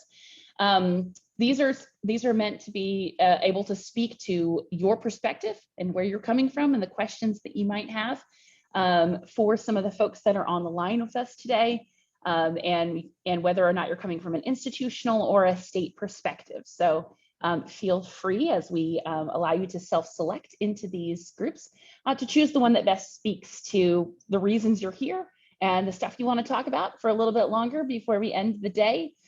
So group 1 will be creating eligible programs. So talking about determining eligible career pathway programs, incorporating them within IETs or developmental education pathways. So group 2, engaging institutional stakeholders. That's certainly been a thread that we've heard over the recent conversation is engaging with different parts of an institution in order to accelerate this work. Group 3 is thinking about state level planning. What would be the considerations for encouraging the take up of ability to benefit amongst institutions? How could the state play a role there? And then group 4 is forging partnerships. What are some opportunities that exist to collaborate with key partners, that space that exists outside of the colleges, and the opportunity that Lori pointed out that there's quite a few of these students that are not yet connected with our community and technical college systems, but there's a great opportunity to partner, and conversation around CBOs and the ways in which they support these student populations who are connecting to career pathway opportunities. So these are the 4. Within some of these, you'll see representatives from the National Governors Association, from Education Strategy Group, and then some of our speakers from today are going to be sprinkled throughout the groups so that you can hear from them. We also have our great national partners that were outlined at the opening of the meeting are also going to be spread out amongst these 4 groups to provide their expertise as we continue the conversation. So I'm going to go ahead and cue my colleague Tiffany to put up the self-selection for groups 1 through 4. And I believe we have about 40 to 45 minutes to have this conversation, and then we will return back together and have a bit of a report out and talk about some next steps for if you want to continue this work or need some additional support, how we can support you in doing that. So Tiffany, if you could go ahead and prompt, I think you'll see at the bottom, at least I do, a little box that says join a breakout room. So please select 1 through 4, and we'll see you back in just a bit.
I'm going to hang out for another minute or 2, just in case any of you need help getting into the various breakout rooms, but please select one to join to continue the conversation. Thank you.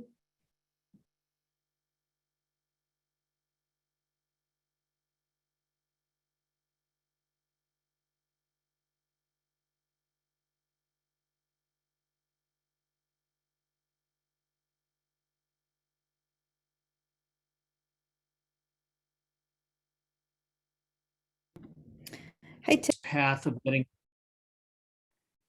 a high school credential at the same time getting on a path to what we call a credential of value, a credential that can provide employment and employment at a sustainable wage. So we've seen great examples of how states have done. We know of 4 states that have state approved plans. And it's a serious opportunity and potential action for a state to seek approval of a plan. As Judy pointed out, that sets leadership, a leadership example within the state. And it also provides the basis for some serious collaboration for those of you who discussed partnerships a little bit later on. So Washington is a good example of that. They produced 5 different ways to get a GED, and institutions can use those, and collaborators can use those ways to enhance these pathways. It also allows states to use a framework of best practice. Guided pathways was one that Washington used, and iBest is another best practice that's we've heard Arizona using. I've always said copy and steal everything, the case method. So hopefully this is an opportunity for us to copy and steal from each other. We're mindful too that states can show leadership in providing a framework for holistic supports. For example, career navigators is an example of that. And also statewide marketing, and I also call them public engagement campaigns, where we can make it easier for people to find out at the state level what institutions and collaborators are providing in the way of these programs and services. States can also produce resource guides, as we've seen. And they can also create data systems for tracking and monitoring the right kinds of outcomes for these programs by putting something into place at the state level that institutions might not be able to create on their own. And so this leads us to institutional stakeholders. And what we've hoped to provide to the institutions are specific ways to incorporate the 7 elements that are part of an approved program. An introduction to the Octave optional checklist that might help in the design of those programs, and to outline some of the resources that are available in putting these kinds of things together. So integrated program design, we've seen many great examples of how to integrate the GED prep with a career track, and also to integrate wraparound student supports, and also other funding sources. So SNAPE ENT was brought up several times. TANF has been brought up as other ways to fund, which also brings me to back to the state level for a moment, that the state can also fund those first 6 credits for if that's an option that's chosen for students to begin to benefit from ATB. Also at the institutional level, using credential of value guidelines, like looking at those programs that provide many employment opportunities in each region of the state and at a sustainable wage in order to design programs that will result in effectiveness for the participants. Designing comprehensive intake processes, engaging faculty. As a faculty member myself, we need to be engaged in these things, and also integrate what faculty do in teaching with the wraparound support services that are available in the larger programs. Institutions can also use existing placement exams, such as the AccuPlacer, to provide a way into ability to benefit. And finally, both states and institutions can forge partnerships. First, we've seen integration with TANF, SNAPE ENT, and other programs from a funding perspective, but we've also seen examples of community colleges partnering with adult basic education, career and technical education, the justice system, WIOA Title I, one-stops, Title II, community-based organizations, and possibly apprenticeships as well. So those are some of the takeaways that I think we can see both states and institutions taking advantage of. I spent a lot of time in several states working at the state level, and I can't tell you how important it is for states to take leadership in a way that integrates these various programs, provides incentives for institutions and participants to get on board, and to use this and other tools in the toolbox to advance the larger agenda. So thank you all for participating, and let me hand it over to my good colleague, Amanda Winters, who's going to talk about next steps. Yes, and other things. And just a few other things. Thank you all so much for joining us today. A special thanks to our presenters from Washington and from Arizona. Thank you so much for your insights. Thank you specifically to Judy for providing that ATB 101. We learned a lot from all of our speakers, and we're very excited to be able to share out those materials with you after this meeting. We're sharing out all the presentations. We've been gathering links and resources that have been put into the chat, and we'll certainly share those out in addition to the core meeting materials. We also will highlight in that follow-up the contact information of some of the experts who were on the line with us today, if you want to reach out directly to them to ask some further questions or to get some clarifications of things that they presented. As Rachel, my colleague, noted earlier, Wisconsin was not able to join us due to health issues, but we will share their slides and their contact information so that if something comes up from their presentation as you review, you can reach out to them directly and get some of your questions answered. Also, we know that we have a variety of folks that are on this line, institutional and state folks, some that are just thinking now about ability to benefit, others that are looking to make more strategic connections with the strategy, to build out their partnerships, to consider a state approach to thinking about ability to benefit amongst their institutions. So we'll be sharing out resources that speak to all of those different audiences, some that will come from some of our partners, some from our federal partners. So we're excited to be able to continue to engage with you. We're also going to send out a link to a short survey, and that survey will just get your basic feedback, but will also allow you to indicate if you want some further follow-up on this issue. We can either reach out to you from ESG and NGA, or we can refer you to one of our partners who can speak to the questions that you'd like to address and help you accelerate your work.